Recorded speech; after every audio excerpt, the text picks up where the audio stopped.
Over the last years, I've tested hundreds of sport watches, but these are my first two Suunto watches, the Suunto Race and the Suunto Race S. And in this video, we'll scientifically and systematically test the measurements taken by these devices and see how they compare to devices from Garmin, Polar, the Whoop strap, the Oura ring, and many more devices out there like Apple, Samsung, Pixel, all of them. And we'll find out if the Suunto watches are worth it and how they compare to the competition. And we'll focus on three main aspects: the heart rate tracking during different exercises, the sleep stage tracking, though there I had some issues so I can only do limited amounts of testing, but it's pretty clear what the results are, and the GPS tracking performance. And one of these is really good, the other two are not great honestly. But let's take a look and let's start with what for many of you will be the most important feature of these two Suunto watches, the heart rate tracking performance during different exercises. And in checking the heart rate tracking performance, we always start with the easiest exercise for a device to track: cycling indoors. Now, cycling indoors is relatively easy because there's not that much movement going on and also not a lot of tension on my arm, so it should be relatively easy for a device to track my heart rate. And here we have an overview for the Suunto Race S, and in a moment we'll also take a look at the Race. Both these devices actually do have a different sensor layout, as you can see right here. So the sensors are not exactly the same. And as you will see in a moment, the performance is also not the same. So starting with the Race S right here, we definitely see quite a bit of disagreement. So the reference device is along the horizontal axis and the Race S along the vertical axis. And if they would agree perfectly, all measurements should be along this blue line right here, indicating perfect agreement. But there's quite some points below the blue line especially, but also some points above it, indicating that sometimes the Race S detected a too high, but especially quite often a too low heart rate. This really isn't looking that great. We can actually quantify this by calculating a correlation, this R value up here, which is quite low at 0.76. So you want that value to be as close to 1, and 0.76 compared to the competition especially is quite low. But what about the Suunto Race? So not the Race S, but the Race. Did this do any better? Well, a little bit, but not a lot. So the Race S had a correlation of 0.76, and the Race right here has a correlation of 0.87. So definitely better, fewer points far away from the blue line, but still quite a few below it and also above it. So for cycling indoors, this is already not looking very good. Many devices are doing a lot better, but let's take a look at some of the individual spinning sessions to see if we can explain why there's quite a few points below the blue line. So let's start by looking at the Race S again, which is plotted here in red, and the reference device is in blue-green. And I did interval spinning sessions, so I always had a quick increase in heart rate and a quick drop in heart rate increase and so on. So we can see that for some of those segments, the Race S was able to detect my heart rate, so near the end, but in the beginning it really struggled. And if we take a look at the same session, but now for the Race, we can see that this did a bit better. So it was able to detect more of my peaks in heart rate, though definitely not perfect. And if we take a look at some other spinning sessions like this one right here, again, the Race S really struggled to detect my peaks in heart rate. Whereas if you take a look at the same session for the Suunto Race, this definitely did better again. So somehow the Suunto Race appears to be better at tracking my heart rate, at least for indoor cycling, than the Race S. But how about the competition? How does it do for indoor cycling? Well, we can actually compare those correlation values of the Race and Race S to much of the competition out there, and that is plotted in this overview right here. Where the further to the top right, the better is its correlation with the reference device. And the Suunto Race S was marked in red right here, meaning that on me at least, it's one of the poorer performers for cycling indoors. But what about the Suunto Race? We saw that this did a bit better, but how does this compare to the competition? Well, as you can see marked in red right here, it's definitely better than the Race S, which was down here. But it's definitely not great compared to the competition. So about 80% of devices I've recently tested is doing better than the Suunto Race, and about 90% is doing better than the Race S. That's at least for tracking my heart rate for cycling indoors. So while the Race is doing better than the Race S, both aren't great, I would say. I would definitely recommend pairing an external chest strap with your Suunto Race or Race S if you want to track your heart rate accurately, at least based on my testing. But let's now make things a bit more difficult and let's take a look at the results for running. How did the Suunto Race and Race S perform for this? Starting with the Race S here on the vertical axis, the agreement for running appears to be a bit better, so there's more points close to the blue line. And the correlation is also a bit higher at 0.9. Still not super high, but definitely better than what we saw for cycling indoors. And what about the Suunto Race? Well, this here actually does a little bit worse than the Race S, at least on me, where there's a bit more deviation compared to the reference. It's still more or less the same as the Race S, but here actually the Race S potentially is doing a little bit better. So the correlation with 0.86 is still not great, but let's take a look at some individual runs to see what's going on here. So here we have a first example run with the Suunto Race S, with again the Suunto Race S in red and the reference in blue-green. And most of the time the Race S was quite close in heart rate to the reference device, but we can see one moment of deviation right here, and also here there's quite a bit of deviation. Let's now take a look at this same run but for the Suunto Race. And that's plotted right here. And again, I would say that the Suunto Race is actually doing worse for this session. So there's quite a bit more deviation. But let's take a look at some other examples. Here we have a second running session with the Suunto Race S again. Again, some deviation here in the beginning, but overall not terrible. There's just a lot of noise in the signal. And for this session, the Suunto Race might actually be a bit better. Let's compare again. This is the Race S. And here we have the Race. I would say that both are doing decently, but definitely a lot of noise in the signal. But how do these results compare to many other devices I've tested in the past? Because that's quite important, because you might be considering alternatives. Well, let's take a look. And those results are displayed right here. Again, the better the device, the more to the top right it is. And the Suunto Race S is somewhere in the middle of devices, not doing great and also not doing terribly. And what about the Suunto Race? Well, this is actually a bit lower now. This is actually amongst the sort of bottom 1/3 of devices. So both are not great. There's definitely a lot of better devices out there. So let's zoom into some of those better performing devices. And that's displayed right here. So these are just the devices with a correlation of 0.9 or higher. And the Suunto Race S just makes that cutoff, but it's really among some of the poorer performing devices out of all the best performing devices. That's a slightly complicated sentence, but basically it's not terrible, but there are many better devices out there. For instance, different Apple Watches are doing quite well. Also, certain Garmin Forerunners are doing quite well. And we can see, for instance, that the Whoop Strap MG on my biceps is quite good at heart rate tracking. So if you're really into running, you care about your heart rate, and you don't want to wear a chest strap, then I really wouldn't recommend these Suunto devices, at least not based on my testing. But let's now make things even more difficult and let's take a look at the results for cycling outside. Now, cycling outside is often even more difficult because there's quite a lot of tension on my arm and there also tends to be a lot of bumpiness, making it quite hard for a device to track my heart rate. But given that you just watched this running segment and you might be into running, if you want a great digital running coach, both for tracking your runs, making sure you stay on pace during your runs, and getting a good personalized running schedule for whatever your goals are, be it running a 5K, 10K, half marathon, or full marathon, I would recommend the Runner app, which is my personal running coach and running planner. It's the best app I've ever used for planning my runs. I'm originally more a road biker, not a runner, and for getting me into running without getting injured all the time, I'm actually using the Runner app. So if you want to test that and get the best deal possible, use my affiliate link up here or down here, and you'll be supporting the channel at the same time. But there's also other ways of supporting the channel and making sure I can keep making these videos. One way is just by subscribing or liking this video. That already really helps.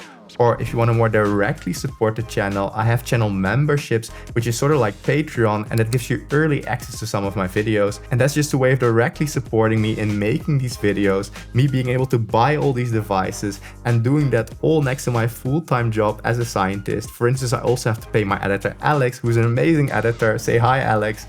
Hey, hey.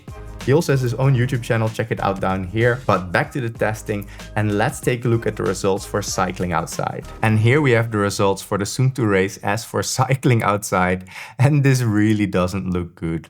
So the correlation is super low now at 0.52, so this is really one of the poorer performances I've seen. And there's actually quite a few points also close to the red line. Now the red line indicates where the watch detects half of the actual heart rate, which often happens when there's quite a lot of noise in the signal, and the frequency analysis somehow detects half of the actual heart rate.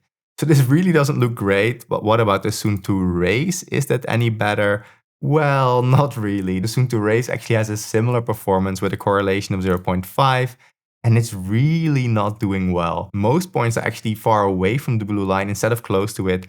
And I did quite a lot of testing. I think I did more than 20 bike rides with both the Suunto Race and Race S. Now I did most of my testing in February and March, so the temperatures were a bit lower, potentially decreasing blood flow to my wrist. Still, many other devices don't have any issues even in winter. So again, this is just not a great performance. But let's take a look at a few of those bike rides to see what the signals actually look like. Now, starting with a few examples for the Race S, we can see that a lot of the time the Race S just detects a way too low heart rate, so that red line is always below the blue line. Also during this bike ride right here, most of the time the heart rate was just way too low. Also right here, only during a small segment did it detect my heart rate accurately. This longer bike ride also doesn't look very good. Here in the middle, it just detected basically half of my heart rate all of a sudden. So one of those issues where the signal quality just isn't good enough and it all of a sudden detects half of the actual heart rate. But what about the race? Well, the race also doesn't look great. It was a little bit better potentially during this long bike ride, but this bike ride just looks terrible, really just detecting random heart rates almost. Also right here, the heart rate is just always too low. And that's what we see for all bike rides. Basically, the Suunto Race and Race S just aren't great heart rate trackers.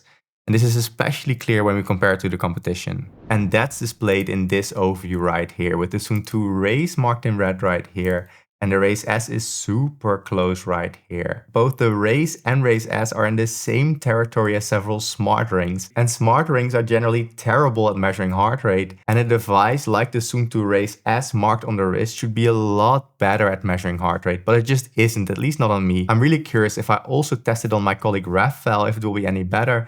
But this just doesn't look very good. Almost every device out there is doing a lot better than both the Suunto Race and Race S. To close off, let's take a look at one of the harder exercises for a device to track weightlifting. And I honestly don't want to spend too much time on it because the results are pretty clear. The correlation is super low for the Race S at 0.52.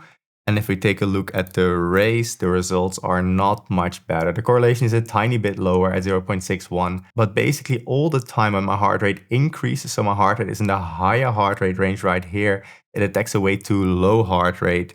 And the same is true for the Race S. So I wouldn't recommend any of them for weightlifting. I'm not going to compare to the competition because it's just obvious that they're not good enough at heart rate tracking, at least not on me, for any of those exercises. It's really a bit disappointing. Luckily, there's one thing that both the Suunto Race and Race S are really good at. So let's take a look at that now. And that one thing that both the Suunto Race S and the Race appear to be pretty good at is GPS tracking. Also very important if you want to keep track of your pace during running or your speed during cycling. You want the GPS or location tracking to be really good. And the way I'll check GPS tracking performance is by cycling the exact same route several times.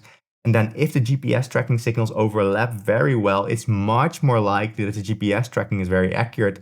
But if there's a lot of deviation between the signals, it's much more likely that the GPS tracking just isn't very good. So let's take a look at those results. Again, we'll start with the Race S and then move to the Race. And on most occasions, I try to start my bike ride on the corner right here. So this is for cycling that we're going to test it. And the first thing we want to see is the signal acquired quickly. And yes, it is. These other signals a bit further away were actually not started on the corner right here. So the good thing is for the Race S already that the GPS signal is acquired really quickly. But let's now take a look at the consistency between all of these blue signals. So in the beginning, there's a bit of deviation, but as we move on, the signals get to be quite consistent. So super consistent right here, maybe a little bit of deviation right here, but otherwise looking really good and really closely clustered together. Also right here, good signal quality. Here I actually took two different routes. So this is an actual difference in the signal. Also really close together right here. Also here, really, really perfect. I'm really happy with these results. This also looks really good. I mean, nothing to complain about. Also right here, I took two different routes, sometimes walking across the pedestrian area, sometimes cycling. Also right here, looking really good. So the race S, at least for cycling to work right here, is looking amazing. This is the kind of result I would hope to see, so I'm really happy with that. But I also tested it going back from work. So these were the results cycling to work, always trying to take the same route. But let's now take a look at the results going back from work. And those results are displayed right here. Again, the green markers indicate the moment that the GPS signal was acquired. And I work both here and right here. And in all cases, the signal was acquired really quickly. So that's good. So also for cycling back, that's one requirement ticked off. What about the consistency between the signals? Well, it's already looking pretty good down here. There's a little bit of deviation right here, but not bad at all. Also right here, quite consistent. I'm really happy with that. Also right here, looking really good. Here, there's a bit of deviation. Also right here, this is not looking perfect. So we have some deviation in this area. I also don't know what's going on with this signal. This is really deviant. Then right here is looking quite good again. Also here, looking really good and really consistent. So near the end, it's looking better. Near the beginning, we do have some deviation right here. So I don't know why I did a bit worse cycling back from work than cycling to work. But overall, it's really still among some of the top performers out there. So the race S is doing quite good. But what about the Suunto race? Does it have the same GPS tracking performance? Well, let's have a look. And these are the results for the Suunto race cycling to work. And here we can see that though the signal is acquired quickly, the exact location of that signal is never on the corner right here. So the accuracy of the initial GPS signal isn't quite as good. But let's now look at the consistency between the signals. Well, here there's quite a bit of deviation. So this is not looking good in the beginning. Here it's already getting better. And then right here, except for this one signal, here it's looking really good. So there's quite a few signals close together right here. But there's one deviating signal. Then here there's quite a bit of deviation. Then here it's starting to look better. So it took some time for the signals to get more consistent. Then here it's looking really good. Also in this area looking quite good. Maybe a tiny bit more deviation than the Suunto race S. Here super consistent. This is also looking really good. So near the end, maybe again, there's a bit more deviation than we saw for the Suunto race S. So here my impression is that potentially the Suunto race is doing a little bit worse than the race S. But let's take a look at the results for the Suunto race cycling back from work. And those results are displayed right here. So again, I work right here, but also right here. And maybe again, there's a bit more deviation in the exact location of the signals. Let's compare. Well, maybe it actually isn't that different. So this is the race S and this is the race. I would say there's not a big difference between the two. So the signal is again acquired quite quickly. But what about the consistency? Well, it's looking quite okay. Though again, potentially a bit more deviation than for the race S. Let's take a look. Side by side, actually, yes, the race S is potentially a bit closer together than the race, but not a big difference. Also right here, a bit of deviation, but then here, this is the Suunto race, starting to look really good and really consistent right here. Then again, in this area, there's a bit more deviation. So maybe here with the taller buildings, it's just struggling a little bit more. Here it is struggling quite a bit. Then here it's looking okay. And here again looking really good. In this area some other devices sometimes struggle, so this is quite okay. Looking super consistent right here. A bit of deviation right here, but still not bad. And up until the end, quite consistent. Maybe my earlier statement before I actually looked at the results again of it being really good was a bit overstated potentially. But to close off the review, I want to talk about two more things. One is the sleep stage tracking performance, and the other is my subjective experience with the devices. Now, normally I would do some objective testing of the sleep stage tracking of the Suunto race and race S. The problem here is that I cannot get to the data. I've spent quite a bit of time both extracting the raw data from Suunto, trying to get it from Apple Health, but none of this worked, and I could see quite clearly some issues just looking at the data.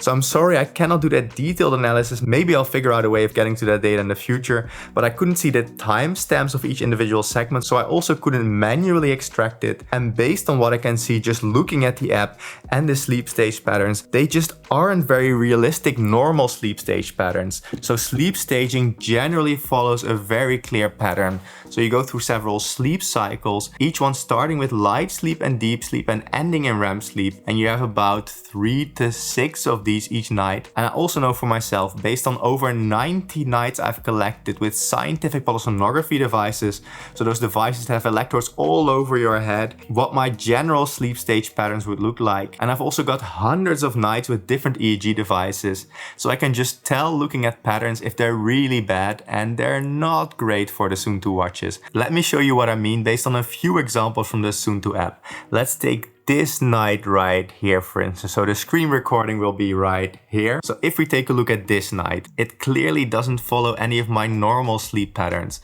So there's actually a lot of deep sleep near the end of the night where I typically have no deep sleep, and there's actually very little deep sleep here in the beginning of the night. Also, the REM sleep distribution isn't very clear. So normally you would clearly see several segments indicating the end of a sleep cycle, where there should be more REM sleep in the later sleep cycles than in the earlier ones, and that pattern just isn't here, and we see that for many nights. Let's take a look at another example night. So let's take this night right here, for instance.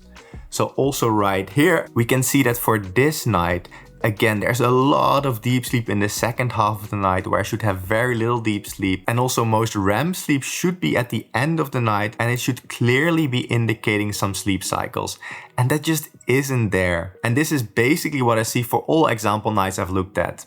So based on this, I'm pretty confident I can say that the sleep stage tracking of the Suunto Race and Race S just isn't very good. In order to get good sleep stage tracking, a company needs to invest a lot of money in collecting a lot of data with both the scientific polysomnography and their device, and then train an AI model to actually predict your sleep stages. And I think they just haven't invested that kind of money, which is okay if you don't care about sleep stages, but if you do care about it, at the moment I cannot recommend the Suunto Race and Race S. Actually, if you care about sleep stage tracking, there are just a few brands that are good at tracking your sleep stages.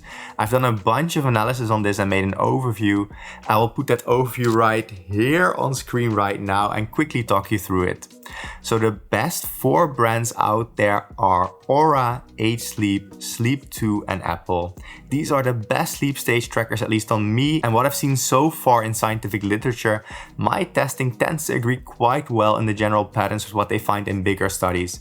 The problem is that these bigger studies usually only test 1 or 2 devices, so my dataset is the biggest in testing many brands and devices. It's just an NS1 test on me, which is not ideal, and also the reference device isn't quite as good as polysomnography, but quite close to it. So if you want great sleep stage tracking, I recommend one of those 4 devices. So the Oura Ring, which is quite good. The downside of the Oura Ring is that it's just not very suitable at tracking your sports. The H-Sleep Pod is my favorite sleep tracking and sleep improvement device. The H-Sleep Pod can actually actively cool and heat each side of the bed independently, and now also the blanket. So in summer it's a lifesaver for me. I really have trouble sleeping when it's hot outside, and setting that perfect temperature just for my side of the bed where the second person can independently set their temperature is just a lifesaver for me. Otherwise I just wouldn't sleep in summer.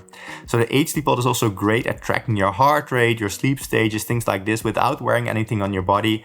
The downside is that it's really expensive, so only get it if you can truly afford it. But if you want the best discount possible and support the channel, there's an affiliate link for it up here or down here. And if you decide to get it, please use my affiliate link. It really supports the channel and it just helps keep things going. Now, if you cannot spend quite that much money, an Apple Watch or an Oura Ring, they are definitely cheaper. And there's also the Sleep2 app, which was previously called Nukua, which is also a great sleep stage tracker. You just need to buy an extra device like a Polar Verity Sense or Polar H10. Finally, there's also 2 other brands which are quite good, though not quite as good as sleep stage tracking, and those are the Whoop strap and different Fitbit or Pixel devices. Because Google owns Fitbit, so they use the sleep stage tracking of Fitbit in all their Google products. But okay, getting back to the Suunto Race and Race S, what are my general recommendations and conclusions and who should get them? Well, I think I can clearly say what they're good at and what they're not so good at.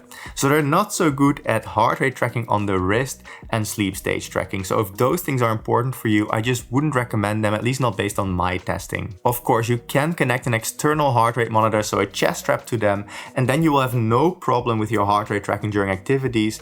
And I do like other things about them, like their battery life. I like their general look and feel, but that's very personal, and their GPS tracking is quite good. So if you don't mind wearing a chest strap, you don't want to track your sleep stages, and you care about GPS, then they're actually pretty okay, but it does require you to wear a chest strap during most of your activities. And as I said, subjectively, I also quite like their design. The Race is a bit big, but I actually quite like the Race S. I just had one problem with this strap that came with it. Let me show you. Well, I don't have a problem with the standard strap, which is this gray one right here, and this is the Race S right here. But I also got this white strap right here, which I thought looked quite good initially. However, quite quickly the color started to go. It really turned sort of blue-gray. So if you're gonna get a Suunto, I wouldn't recommend adding a white strap to it because the material really quickly changes color. But just from a design perspective, I really like the Suunto Race S. This would be a device I would wear myself from a looks perspective and if I had an external chest strap. And like I said, if I didn't care too much about my sleep stages. So to summarize, when would I get, for instance, a Suunto Race S? If I got a really good deal, I don't mind wearing a chest strap and I'm mostly focused on sports and less so on sleep, then I can still recommend it. However, if you want that kind of health tracking that includes sleep stages, or you don't want to wear a chest strap, at least based on all the testing I've done, it's just not a device I can recommend at the moment.